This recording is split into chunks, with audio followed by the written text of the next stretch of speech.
Hello everyone, welcome to Sai Bhaskar's kitchen. ఈరోజు video వచ్చేసి వంట రాని వాళ్ళు కూడా ఈజీగా చేసుకునే విధంగా పూర్ణం బూరెలు అయితే చూపిస్తున్నా అండి. చాలా ఈజీగా చేసుకోవచ్చు. అలాగే వంట సోడా అనేది కూడా వాడకుండా చూపిస్తున్నాను. ఎగ్జాక్ట్ కొలతలతోటి, సరైన కొలతలతోటి ఎటువంటి వాళ్ళైనా సరే ఈజీగా చేసుకోవచ్చు అనమాట. దీనికోసం కొలత కోసం ఒక బౌల్ తీసుకోండి, ఇలా ఒక గిన్నె మొత్తం దీంతో చేసుకోవాలన్నమాట. కొలత నేను ఒక గిన్నె వరకు మినపగుళ్ళు తీసుకున్నాను. అలాగే అదే గిన్నెతోటి సేమ్ ఒక గిన్నె అండి రేషన్ బియ్యం తీసుకుంటున్నాను. దీనికి రేషన్ బియ్యం అయితే చాలా బాగా వస్తాయి, ప్లఫీగా వస్తాయి మనకి. అలాగే సాఫ్ట్గా దూదిలాగా కూడా మెత్తగా ఉంటాయి, బాగుంటాయి. ఒక 10 నుంచి 15 మెంతులు ఎందుకు వేస్తున్నానంటే, మెంతులు వేయటం వల్ల మనకి పూర్ణం బూరెలు అనేది కలరు చాలా బాగా వస్తాయండి, మంచి కలర్ వస్తాయి అన్నమాట. అలాగే త్వరగా వస్తాయి మనకి. పూర్ణం బూరెలు చేసేటప్పుడు కలర్ అనేది కొంచెం ఎక్కువసేపు వేగినాకే వస్తాయి, అంత త్వరగా రావు. సో మెంతులు వేసి నానబెట్టుకోవటం వల్ల మనకి కలర్ అనేది బాగా వస్తాయి. ఇప్పుడు వాటిని అయితే కడిగేసి నానబెట్టుకుంటున్నాను. నెక్స్ట్ వచ్చేసి సేమ్ అదే గిన్నెతోటి ఒక గిన్నె శనగపప్పు అండి, పచ్చి శనగపప్పు. అన్నీ సేమ్ ఎగ్జాక్ట్ కొలతలు అన్నీ 1 వేసుకుంటే సరిపోతుంది. అదే గిన్నెతోటి అన్నీ ఒక్కొక్క గిన్నె. మనం ఎక్కువ చేయాలనుకుంటే 2 అలా మన ఇష్టం. ఇప్పుడు దీన్ని కూడా వాష్ చేసేసి నానబెట్టుకుంటున్నాను. నేనైతే ఒక 3 నుంచి 4 గంటలు నాననిస్తున్నానండి, ఎక్కువ టైం కాదు. మీకు ఇంకా టైం ఉంది అనుకుంటే ఎక్కువసేపు నానబెట్టుకున్నా ఇంకా ప్లఫీగా వస్తాయి. ఓవర్ నైట్ నానబెట్టుకుంటే పడుకునేటప్పుడు నానబెట్టుకొని మార్నింగ్ చేసుకుంటే ఇంకా బాగుంటాయి. నేనైతే ఒక 3 గంటలు నానబెట్టాను. 3 గంటల తర్వాత మంచిగా ఈ విధంగా అయితే నానిపోయాయి. రేషన్ బియ్యమే కాబట్టి త్వరగానే నానుతాయి, అలాగే మినపగుళ్ళు త్వరగా నానిపోతాయి. నెక్స్ట్ వచ్చేసి శనగపప్పు అండి. శనగపప్పు కూడా చాలా స్పీడ్గానే నానిపోతుంది. ఇప్పుడు ఈ రెండింటిని వాష్ చేసుకొని ఫస్ట్ అయితే శనగపప్పు కుక్కర్లో వేసుకుంటున్నాను.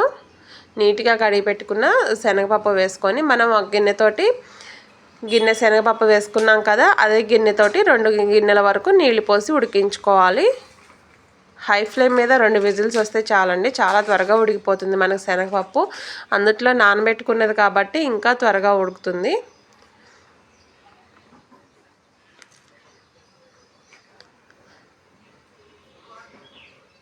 ఇలా 2 గిన్నెల వరకు నీళ్లు వేసుకొని ఇప్పుడు ఇది హై ఫ్లేమ్ మీద 2 విజిల్స్ వచ్చే విధంగా ఉడికించుకోవాలి. మనం నార్మల్గా గిన్నె మీద కానీ పెట్టుకున్నట్లయితే కుక్కర్ కాకుండా మనం చూసుకుంటూ ఉడికించుకోవాలి.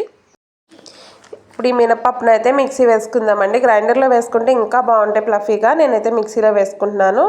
ఇది కన్సిస్టెన్సీ ఎలా ఉండాలంటే చూపిస్తున్నాను కదా, ఇలా ఏలుకి పెడితే కరెక్ట్గా ఏలు చుట్టూ అంటుపోవాలండి. మనకి ఇలా బోండాలు వేస్తాం కదా, ఇప్పుడు నార్మల్గా పునుగుల పిండి, బోండాల పిండి ఎలా కలుపుకుంటామో అలా కొంచెం గట్టిగా ఉండాలన్నమాట. అలా ఉంటేనే మనకి ఇది పూర్ణం వేసేటప్పుడు కరెక్ట్గా వస్తుంది, జారిపోకుండా పూర్ణం నిండా పిండి మంచిగా అంటుకుంటుంది అనమాట. ఇప్పుడు ఇదైతే ఇలా ఉడికిపోయింది చూసారా, కరెక్ట్గా వాటర్ అనేవి అది సరిపోయాయి. మీరు ఉడికించుకున్నప్పుడు ఏమైనా వాటర్ కానీ ఉన్నట్లయితే ఆ వాటర్ని తీసేయండి. తీసేసి మనం ఎంత అయితే శనగపప్పు తీసుకున్నామో సేమ్ అంతే బెల్లం యాడ్ చేసుకోండి. ఇప్పుడు దీన్ని మొత్తాన్ని మిక్సీ వేసుకోవాలి. మనకి పాకం పట్టే పని కూడా లేదండి, ఇలా సింపుల్గా చేసుకోవచ్చు. మిక్సీ వేసుకుంటే ఇలా మనకి మంచిగా గట్టిగా వస్తుంది, కరెక్ట్గా ఉండజేయడానికి సరిపోతుంది. ఇప్పుడు దీన్ని ఇలా ఉండల్లాగా రౌండ్గా బాల్లాగా లడ్డుల్లాగా చేసేసుకొని రెడీగా ఉంచుకోవాలి.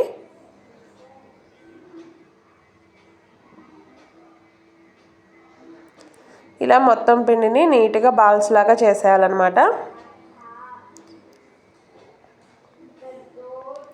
ఇవి పాకం పట్టి కూడా చేస్తారండి, నేను నెక్స్ట్ టైం అవి కూడా పోస్ట్ చేస్తాను.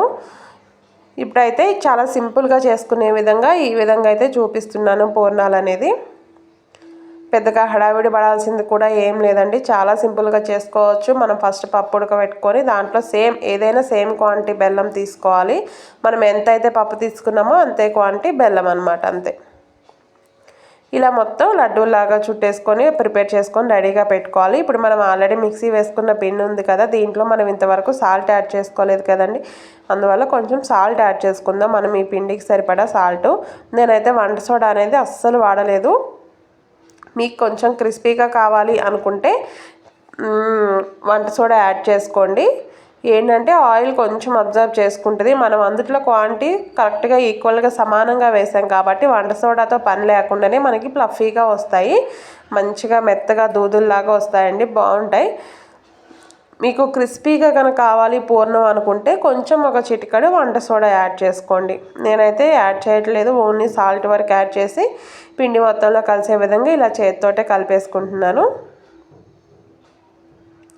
మనకి ఇది పిండి పట్టుకునేటప్పుడే మిక్సీ వేసుకునేటప్పుడే చూసుకోవాలండి. మనకి లూజ్ కన్సిస్టెన్సీ వస్తే మటుకి పూర్ణాలు అస్సలు రావు, జారిపోతుంటాయి. ఇలా కొంచెం పిండి గట్టిగా పట్టుకుంటే ఏంటంటే మనకి పూర్ణం చుట్టూ పిండి అంటుకుపోతుంది, చక్కగా బోండాల్లాగా రౌండ్గా బాల్స్ లాగా వస్తాయన్నమాట. ఇప్పుడు ఆయిల్ హీట్ పెట్టుకోవాలి. చూసారా, ఇలా సింపుల్గా మనం బోండాలు వేసినట్లు వేసేసుకోవటమే, పునుగులు వేసినట్టు. ఎక్కడ మీకు అసలు అవి చెదరను కూడా చెదరవు, అలాగే పూర్ణం బయటికి రాకుండా చాలా మంచిగా అంటుకొని రౌండ్గా వస్తాయండి బాల్స్ లాగా.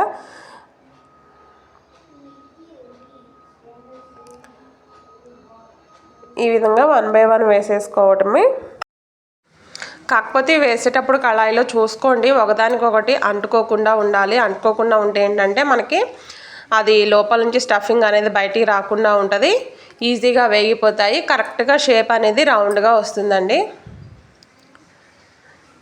అన్నీ ఏం లేదు, మొత్తం ఎగ్జాక్ట్ కొలతలు. మనం ఏదైనా ఒక గిన్నె కానీ గ్లాస్ కానీ తీసుకొని దాంతో అన్నీ సమానంగా, అన్ని పప్పు అలాగే మనకి శనగపప్పు, బియ్యం, మినపప్పు, బెల్లము అన్నీ సమానంగా పోసుకోవాలి. అప్పుడే మనకి వంట సోడాతో కూడా పని లేకుండా ఫ్లఫీగా చాలా బాగా వస్తాయి పూర్ణాలు అనేది. అలాగే ఇన్స్టెంట్గా ఎప్పుడంటే అప్పుడు చేసుకోవచ్చు.